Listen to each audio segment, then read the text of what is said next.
Bom, Rússia e China. Aqui eu acho que é uma incompreensão, que há um debate mais profundo, né?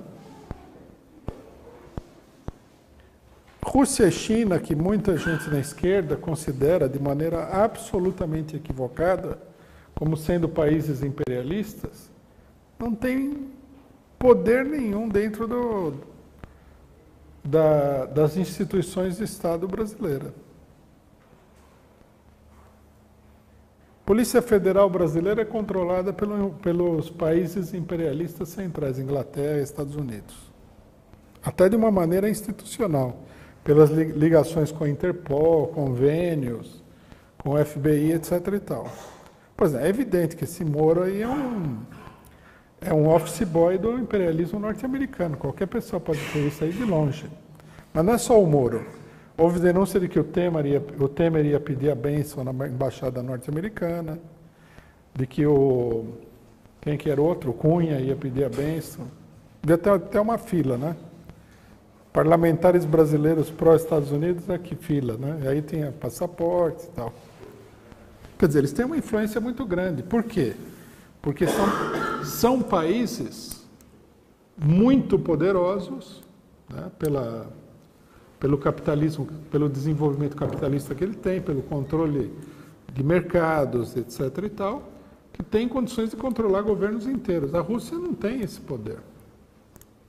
Você vê, a Rússia, a duras penas, elegeu o governo da Ucrânia e não conseguiu manter o governo lá. E a Ucrânia é do lado da Rússia. Você imagina se a Rússia tem influência no Brasil. Quem tem influência no Brasil é os Estados Unidos, Inglaterra, França, Alemanha. Porque há uma disparidade de poder aí extraordinária. Tenho certeza que os russos, muita informação que eles receberam sobre o que está acontecendo, que a gente também não sabe, eles podem ter transmitido, e devem ter transmitido para determinados setores no Brasil. Mas eu acho que não vai muito além disso daí, não.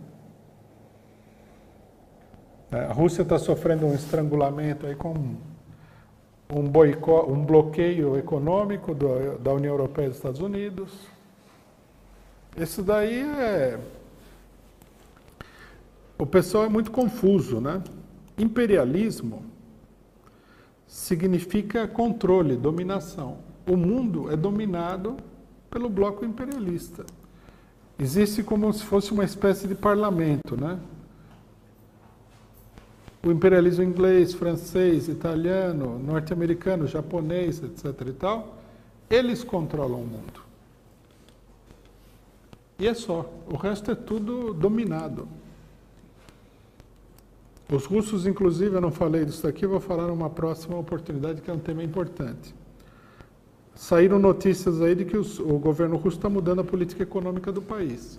É só analisar a maneira como eles estão mudando essa política econômica, que você vê que é uma manobra defensiva para não sofrer os efeitos devastadores do controle monetário que tem o mercado internacional imperialista sobre as finanças russas. Segundo a imprensa, né, cogita-se que os russos estariam buscando estabelecer o padrão ouro como base para a moeda russa. Por quê? Porque a moeda russa, país supostamente imperialista, está baseada no dólar, que nem no Brasil. Quer dizer, só isso daí mostra que é uma colônia. Como o Brasil, por exemplo, não tem autonomia financeira, monetária no caso, é uma colônia. A moeda brasileira é quase assim que um disfarce do dólar. Ela está totalmente apoiada no dólar. Se os norte-americanos provocarem uma flutuação brusca da moeda, o Brasil sofre uma crise monetária total. Está na mão deles. Não é fácil. Por isso também que o governo do PT se mostrou inviável. Como é que você vai combater isso daí? Você não tem poder nenhum. Né? Os russos, que são um país que está numa situação difícil, estão tentando fazer um esforço para conseguir uma relativa autonomia do mercado mundial, que é um pseudônimo do imperialismo mundial, né? Não tem esse mercado assim como se fosse uma entidade assim, um espírito que paira acima da humanidade. O mercado são os países imperialistas. Por isso que os chineses e russos não fizeram nada. Os chineses e russos, eles estão preocupados, muito mais do que... Eles estão preocupados com o governo brasileiro, lógico. Eles veem como um desastre, isso aqui aconteceu. Mas eles estão muito mais preocupados em evitar que eles levem um golpe em casa do que tentar controlar a situação, o destino do Brasil, que eles não têm a menor possibilidade de controlar.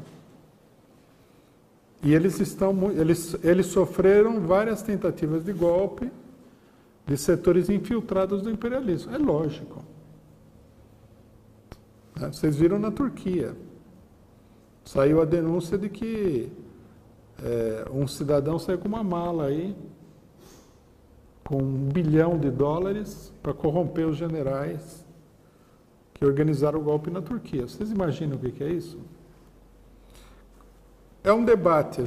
Na minha opinião, a gente precisaria, inclusive, fazer um curso sobre a questão do imperialismo, que é muito mal compreendido. A disparidade de poder que existe entre todos os países do mundo e o bloco imperialista é infinitamente maior do que a maioria das pessoas pensa. Por isso que essa história de que a Rússia, a China, até o Brasil já falaram que é imperialista, que é uma piada, né? O Brasil como país imperialista. A Rússia e a China ainda dá para enganar por causa do fato de que são potências militares e tal. Mas para eles sobreviverem como potências militares também é um negócio muito custoso para o país.